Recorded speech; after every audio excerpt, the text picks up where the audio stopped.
આજે કારતક વદ તેરસ છે, ગુરુવાર છે, 28/11/2024નું વર્ષ છે. પ્રશ્ન એ છે કે કોઈ પુરુષ છે તેને આલોકના સુખમાં પ્રીતિ નથી. પરલોક જે ભગવાનનું ધામ તથા ભગવાનની મૂર્તિ તેને વિશે વાસના છે. 3 પ્રશ્ન છે, 3 બાબતો અહીંયા સ્પષ્ટીકરણ કરીશ. એવા કોઈ પુરુષ છે તેને આલોકના સુખમાં પ્રીતિ નથી અને ભગવાનનું જે અક્ષરધામ છે તેને વિશે વાસના છે. એટલું જ નહીં, પણ એનો જે સંગ કરે છે તેને પણ એવી જાતનું હિત કરે કે મારો સત્સંગી છે, સંગી છે, તે સંસારની વાસના તૂટી જાય ને ભગવાનની વિશે પ્રીતિ થાય તો ઘણું છે.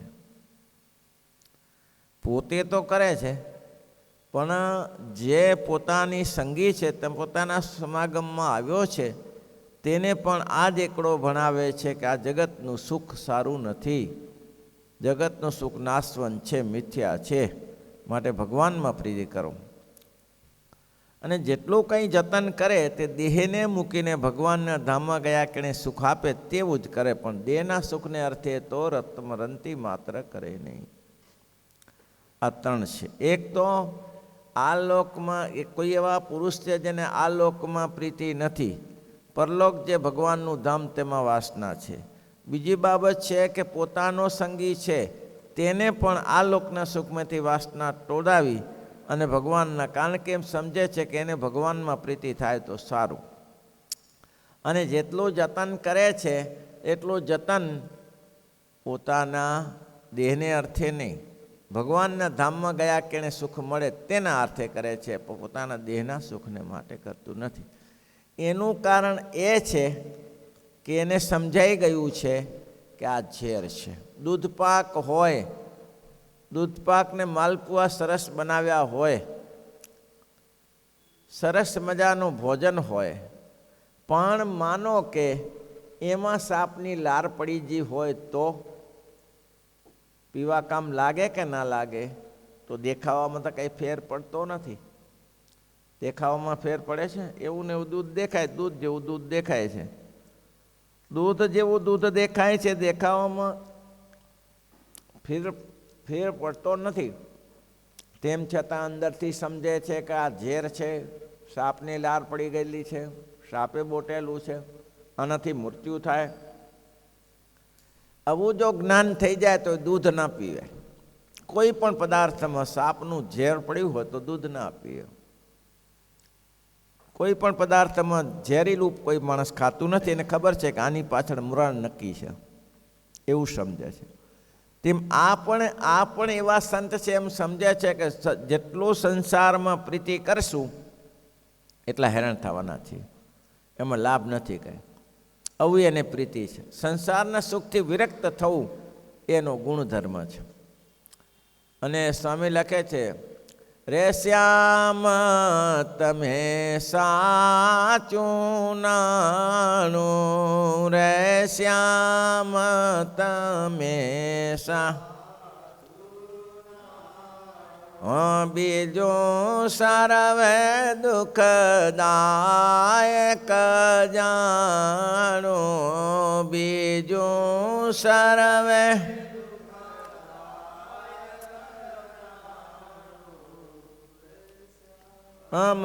તમે સાચું નાણું. કોઈ પોતાના છોકરાને લાડે કોડે ઉછેરે, જુઓ દુઃખ કેવું છે. લાડે કોડે ઉછેરે, લાલન પાલન કરે, સરસ મજાના વસ્ત્ર પહેરાવે, નવડાવે, ધોળાવે, ચાંદો કાઢે, ગાલમાં કાળી ટીબકડી કરે, આબેહૂબ છોકરાને શણગારે. એ છોકરો મોટો થાય, લગ્ન થઈ જાય, પછી એને ઘેરથી આવે, પછી એ છોકરો આટલો ગમતો હતો, મા બાપ વગર રહી શકતો નહોતો, ધોલ મારે તોય મા બાપને લાગતો હતો. હવે પત્ની આવ્યા પછી એનું ઠેકાણું રહેતું નથી. થોડું વર્ષો પહેલાં એક કિસ્સો સાંભળેલો. આ ઝેર જ છે એમ. છોકરાને પરણાવ્યો, પરણાય પછી ઘરમાં પરણેલી સ્ત્રી આવેલી એને ગમે નહીં ને કીધું કે આ વાર ડગડગ શું કરવી પડે, ઘરમાં હું છું તો કરીશ, એને શું સાસુને શું કરવાનું. હવે ઘર તો પહેલાંનું, પહેલાંના નામેથી ઘર હોય એટલે ઘર ન છોડી શકે. ઘર છોડ્યું નહીં એટલે આ કે આપણે દૂર ચાલે જઈએ અને એ લોકો ભાડે રહેવા ચાલે ગયા. અને એટલો સરસ માસ્ટર પ્લાન કર્યો કે કેવી રીતે ઊંચું મૂકી દેવાય. 2 મહિના પછી એના મમ્મી પપ્પાને પાસે આવીને કરગર્યા, રડ્યા કે અમારી ભૂલ થઈ ગઈ, અમે તમને સેવા તમારી કરી ન શક્યા, અમે તમને છોડીને ચાલ્યા ગયા, પણ અમને બહુ દુઃખ થાય છે. તો કે શું કરવું છે? તો કે કરવું કંઈ નહીં, કે આ મકાન ભલે ખાલી પડ્યું રહ્યું, અમે ભાડે રહીએ છીએ ત્યાં શાંતિથી રહેવાય જ છે ને, કે કોઈ ચિંતાનો વિષય નથી. તમે આવો અને આપણે સાથે રહીએ. અને બધા સાથે રહેવા લાગ્યા. છોકરાનો એને મા બાપને એમ થયું કે કંઈ નહીં, મોડું મોડું સમજો તો ખરો ને. ત્યારે હવે એ કેમ સમજો એને ખબર હોય, પણ સમજો તો ખરો ને મોડું મોડું, કે કંઈ વાંધો નહીં. સાથે રહેવા ગયા. બધું સરસ ચાલતું હતું, બધું વ્યવસ્થિત ચાલતું હતું. અને જોગાનું જોગે એવું થયું કે આ લોકો પાછા જૂના ઘરે રહેવા કોઈ કારણસર ગયા હશે કે જઈએ. હવે ત્યાં 4 જણા એને ઘરે ગયા. આ પતિ પત્ની ઘરમાં એકલા જ. એટલે જઈને કહ્યું કે જો આ તો તમને ચેતાવી છીએ, તમારા છોકરાનું 10 થી 11 લાખનું દેવું છે, તમે ભરી દેજો, નહીં તો અમે કિડનેપ કરીશું, પકડી જશું, પછી અમારા હાથની વાત નથી. એટલે આવું કંઈ નહીં, પહેલાં તો નીકળી ગયા. તેમાં છોકરો આવ્યો ને છોકરાએ કહ્યું કે આવું કંઈ છે. પછી ગણકાર્યું નહીં, ફરીવાર આવ્યા. આ ફરીવાર ચેતાવીએ છીએ, ફરીવાર ચેતાવીએ છીએ, છોકરો ગુમાવશો. હવે મા બાપને છોકરાને પ્રત્યે પ્યાર હોય, છોકરાને છોડી ન શકે. એટલે પછી છોકરાને બોલાવીને કહ્યું કે આ બધું શું છે, તારું દેવું થઈ ગયું છે અને આ બધું છે શું? તો કે આ પપ્પા ધંધામાં ખોટ ગઈ છે અને 10-12 લાખનું દેવું છે. હવે હું શું કરી શકાય? તો કે કરી શકવામાં તો એવું કે આપણે ભાડે રહીએ છીએ શાંતિથી, આ મકાન છે તમારું, એ મકાન વેચી નાખીએ તો દેવું ભરાય, તે સિવાય બીજો કોઈ ઉપાય નથી. અને મારે 10 થી 12 લાખ છે, એમાં જેટલા મકાનના પૈસા આવે એટલા, બાકી તમારી જે મરણ મૂડી હોય તેમાંથી આપો. એટલે આ છોકરાના મોહમાં કે છોકરો સમજો, છોકરો દુઃખી છે, છોકરો મરી જાય ચાલે નહીં. ભક્તજનો, આ કથાઓ છે કે મકાન વેચાવી નાખ્યું, મરણ મૂડી આપી દીધી, અને પછી તો રાજા પૈસા લઈને બેસી ગયા, ઘરવાળીનું રાજ. અને એમ કહે છે પછી તો હવે થોડા દિવસ સારું ચાલ્યું, સેવા હારી કરતે તે આપણે મકાન લઈ જ, હવે શું સેવા કરવાની?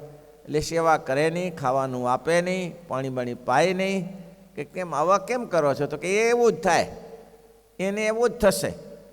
પણ એવું થવાનું કારણ કે અહીંયા તમારે ત્યાં અમે તો ભાડાના મકાનમાં રહી, તમારે રહેવાની શું જરૂર હતી? તમે તમારી વ્યવસ્થા કરી લો ને. પણ અમે વ્યવસ્થા છે નથી કરી, અમારી પાસે તો કંઈ છે નહીં. હવે અમારી મરણ મૂડી તમને આપી, મકાન આપી દીધું, અમારી પાસે એ તમારે જે કરવું એ કરો. તો કે જઈએ ક્યાં? નહીં જાઓ તો અમે કાઢી મૂકશું. અને મા બાપને કાઢી મૂક્યા અને વૃદ્ધાશ્રમ ભેગા થઈ ગયા.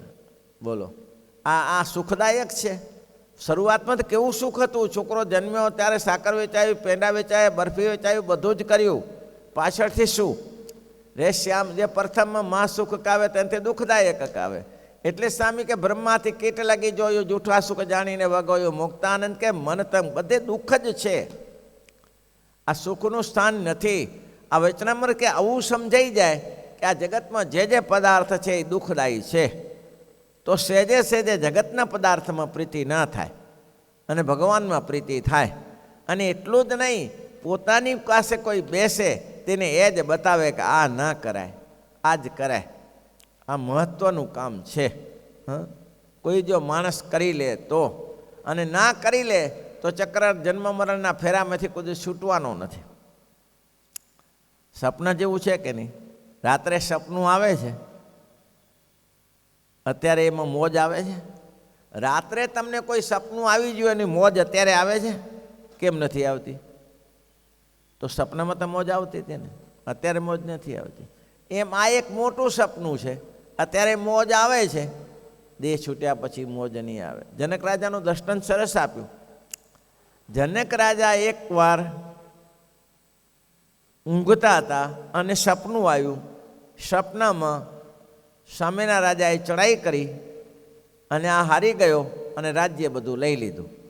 પહેરેલે કપડે આ ભાગ્યો ત્યાંથી. જનક રાજા ભાગ્યા ત્યાંથી સપનામાં. હો ભાઈ, પ્રત્યક્ષ નહીં. પહેરેલે કપડે ભાગ્યા. પહેરેલે કપડે ભાગ્યા. જાય ક્યાં ખૂબ આગળ નીકળી ગયા. સાંજનો સમય થઈ ગયો. કપડાં સિવાય બીજું કંઈ છે નહીં. ભૂખ બહુ લાગેલી. પૈસા બૈસા કોઈ હાથમાં નહીં. આ સપનામાં એવા ભિખારી થઈ ગયા. કંઈ ખાવા પીવાનું મળ્યું નહીં. સાંજનો સમય હતો. એક જગ્યાએ સદાવટ ચાલતું હતું. એ સદાવતમાં ખીચડું અપાતું હતું. આને થયું ખીચડું તો ખીચડું. હવે આ દશા જ આવી છે, આપણી પાસે કંઈ રહ્યું જ નથી. આપણે ભલે જનકપુરીના રાજા હોઈએ, પણ આપણી પાસે કંઈ રહ્યું જ નથી. તો અત્યારે શું કરીએ? અત્યારે હું એકલો જ છું, કોઈ છે નહીં. એટલે તેની પાસેથી ગયા અને કહ્યું, મને ભૂખ લાગી છે, કંઈક ખાવાનું હોય તો આપો. તો કે અત્યારે સદાવટ તો બંધ થઈ ગયું છે, પણ મારી પાસે ખીચડી પડી છે, એ તપેલેમાંથી ઉખડીને આપું. એટલે આમને ભૂખ્યાને કારણે ખીચડી આપી. જેવી ખીચડી કે મારી પાસે વાસણ નથી. તમારી પાસે તો કે મારી પાસે ક્યાંથી વાસણ હોય, હું તો રખડું છું આમ. એટલે કે હું આ પથ્થર ઉપર ખીચડી મૂકી દઉં, પથ્થર ઉપર જમી લો. પથ્થર ઉપર સાફ કરીને ખીચડી મૂકી. તે જ દરમિયાન બે સાંઢ લડતા લડતા આવ્યા. બે સાંઢ લડતા લડતા આવ્યા. હવે સાંઢ લડતા લડતા એવી રીતે આવ્યા કે આને ભટકાયા અને આને શીંગડું ભરાયું એમાં ને એમાં, અને ઉછળીને પડ્યો દૂર. અને જનક મહારાજા જાગી ગયા. બે જાગી ગયા. ગયા ત્યાં તો ઘણી ખમા મહારાજા જનકને ઘણી ખમો. એટલે કે આ શું પાછું? ખીચડાનું ઠેકાણું ન પડ્યું, ખીચડું ખાવા ન મળ્યું, અને ઘણી ખમા. આ શું? આ સાચું કે તે સાચું? આ સાચું કે તે સાચું? હવે આ પ્રશ્ન દરેકને પૂછે, તે સાચું કે આ સાચું? આ સંસાર દુઃખદાયક છે. મજા પડે છે, મજા પડે છે, પણ છે દુઃખદાયક. કેટલીક વસ્તુ ખાવામાં ગળચટ્ટું લાગે, મજા પડે, પછી પેટમાં ચોંટી જાય, પછી શું થાય? હેરાનગતિ થાય. લાગે ગળચટ્ટું. ગળચટ્ટું. મેં એક વાત નથી કરી તમને, પહેલે સંભળાવી હતી. સરસ વાત છે. એક બે વાર વાત કરી હતી કે એક ભરવાડ ઘેટા રાખે. ઘેટા પછી 50 ઘેટા ચારવા, ગાડર ચારવા જાય. એમની પત્ની, રબારો ને રબારીનો આ નિયમ છે. રબારી ભરવાડો બધા કામ કરે, ઢોરા ચારવા જાય, અને પત્નીઓ બધી વ્યવહાર કરતી હોય. દૂધ કાઢે ને દૂધ વેચી આવે ને એના પૈસા આવે ને તો વહીવટ કરે. અને હવે એવું થયું. સરસ ઉદાહરણ છે આના માટે. સંસાર કેવો છે એમ. તે કોઈ કે સાંજે જ પછી બજારમાં જાય ને પત્ની દૂધ વેચવા, છોકરા માટે પેંડા છે, બરફી છે, કાંઈ ને કાંઈ ચણા મમરા લેતી આવે છોકરા ખુશ કરવા માટે. એટલે પડોશીને આ ખબર. એટલે પડોશીએ એને કહ્યું ભરવાડને કે બિજલા, તો કે હા, હેરનું હુખડું ખાધું છે? હેરનું હુખડું? તો કે આઈ ભાઈ, હેરનું હુખડું ક્યાંથી હોય? બાજરીની રોટલા ને આ ગાડરનું દૂધ, અમારે હેરનું હુખડું જ છે. અરે શું હેરનું હુખડું જ છે? તારી ઘરવાળી બજારમાંથી દરરોજ સરસ બજારનું હેરનું હુખડું લાવે છે, અને તને તો કોઈ દિવસ મળતું નથી. એમ? તો કે હા, દરરોજ છોકરાની તાગડધીના કરે છે, અને તું તો ગાડર ચારી ચારી મરી જા. ઓહો, એવું છે? તો કે હા. હવે આને એમ થયું મારે બધું હેરનું હુખડું ખાવું તો જોઈએ. એટલે એક દિવસ વહેલો આવ્યો, અને એની પત્ની આવે ત્યાં પહેલાં આવી ગયો. શેની રાહ જોઈને? ગાડર રાંડામાં પૂરીને. હેરનું હુખડું આવે એટલે ઉઠાવી જ જવું છે. હવે દરરોજ એની પત્ની કંઈ ને કંઈ લાવતી હતી. હવે જોગાનું જોગે આ ઠેકાણું ન પડ્યું. આજે શેઠ ગામથી બહાર નીકળવા આવી ત્યારે ખબર પડી કે આ છોકરા માટે તો કાંઈ લીધું નહીં. હવે દુકાનો પૂરી થઈ ગઈ, હવે શું લે? તો એક ગામને પાદરે એક દુકાન હતી, એમાં ગોળ, રબડી ગોળ હતો. એ રબડી ગોળ લીધો. કંઈ નહીં, છોકરાને રાજી જ કરવા છે ને. એ ગોળ નાખ્યો માટલીમાં, પેલે તો મટકી હતી ને માટીની, એમાં નાખ્યો ગોળ. ગોળ નાખીને બેન માથા ઉપર મૂકીને રવાનેથી 500 કિલો ગોળ, 500 ગ્રામ ગોળ. હવે આગળ જતાં તમને ખબર હોય કે પહેલાં જૂના લીપણ કરતા, એમાં લીપણમાં ઘોડાની લાડ, ઊંટની લાડ, ગધેડાની લાડ બહુ મહત્ત્વની હોય. કેમ? એમાં પતિ હોય છે, અને પતિ છે એ માટીને પકડી રાખતી હોય છે. એટલે આ સરસ મજાનું આ લોકોને ગમતું હોય કે આ આવું કંઈક મળે તો લીપણમાં કામ. એમાંય કંઈ ઊંટની લાડ જોઈ, ઊંટની લાડ આમ જોશો ને, ઊંટની લાડ જોઈ, અને ઊંટની લાડ બરાબર પેશી હોય છે, ચોકલેટ જેવી. એટલે એ બધી કરી ભેગી, અને ભેગી કર્યા પછી એને ધ્યાન ન રહ્યું કે આ ઘડામાં ગોળ નાખ્યો છે મટકીમાં, એ ધ્યાન ન રહ્યું. એટલે એને શું કર્યું, એ પણ નાખી અંદર શેમાં, મટકીમાં નાખી. અને હવે 1-2 કિલો જવાનું, એટલે અંદર રબડી ગોળ તો હતો, એમાં આ જે બધી પેશીઓ હતી, કઈ પેશીઓ, પીપરમેન્ટ જેવી પેશીઓ, એ મિક્સ થઈ ગઈ અને ગુલાબજાંબુ જેવી થઈ ગઈ. હા, ગુલાબજાંબુ જેવી થઈ ગઈ. અને બિદલો તો રાહ જોઈ બેઠેલો કે હમણાં હેરનું ઉખડું આવશે. અને પહેલી બેને મટકી મૂકી અને ક્યાંક આગી પાછી થઈ, એમાં આ ભાઈ આખું મટકું ઉઠાવીને ભાગ્યા કે આજે તો હેરનું ઉખડું કોઈને આપવું જ નથી. એ ગાર્ડનના વરંડામાં જઈને બેઠા અને એક પછી પેશીઓ ખાવા લાગ્યા. એમાં વળી પાછો પડોશી મળ્યો. પડોશીએ કર્યું, બિદલા, તો કે હા, આજે હેરનું ઉખડું મળ્યું લાગે છે. તે કે હેરનું ઉખડું તો મળ્યું, પણ ડચુડા બહુ આવે, ડચુડા. હવે એ છાણ ખાય તો ડચુડા જ આવે ને, શું છે, ગોબર ખાય, ઊંટની લાડ ખાય તો. કે હેરનું ઉખડું તો સારું ગળ્યું છે, પણ ડચુડા બહુ આવે છે. આ સંસાર ડચુડા આવે એવો છે ભાઈ. આ સંસાર લાગે ગઢચટ્ટો લાગે, ડચુડા આવે. ભૂકા નીકળી જાય, લોકો છોડી ના દે તમને, ગમે તેમ આગું ગુચ્છા પાછા કરી નાખે. તે શેરનું ઉખડું તો ખરું, પણ ગઢચટ્ટું લાગે, ગઢચટ્ટું તો ખરું, પણ ડચુડા આવે. આ સંસાર ડચુડા આવે, એવા ડચુડા આવે કે ક્યાં ના ન રહો, કોઈ આર પારના ક્યાં ન રહો કોઈના. એવા મોટા ખેરખા એવાને જોયા છે મેં. ખેમજી કાકાને જોયેલા, જેની પાસે 70-80 વીઘા જમીન, અને એ દોહો 3 દીકરાની પાસે દરરોજ રડે, મારે આમ નથી ને તેમ નથી ને. લ્યો, ખાનદાન જેને 50-60 વીઘા જમીન મેં મારી નજરે સામે જોયું છે. ઘોડી લઈને ચાલે, એકલો જ દોહો આવે.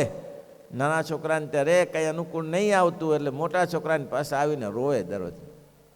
આ છે ને ડચુડા. શું ત્યારે ડચુડા શેના માટે ભેગું કર્યું? હા, એ બધી મિલકત એને ભેગી કરી હતી. બધી મિલકત 50-60 વીઘા જમીન એના દાદાની નથી, એટલે ભેગી કરેલી. અને કેટલી મહેનત કરી, કાળી મજૂરી કરી હશે ને. કાળી મજૂરી કર્યા પછી આ રોવાનો વારો આવે તો આ સંસાર કંઈ સુખરૂપ છે? સુખરૂપ દેખાય છે? દુઃખરૂપ છે સંસાર. અને દુઃખરૂપ હોય તોય લોકોને મનાતું નથી. ડચુડા ભલે આવે, પણ ગઢચટ્ટું તો છે ને. ડચુડાનો વાંધો નહીં, ગઢચટ્ટું છે. એટલે ગઢચટ્ટામાં ને ગઢચટ્ટામાં આખો લોકો જિંદગી બરબાદ કરે છે. શ્રીપતિમ શ્રીધરમ સર્વદેવી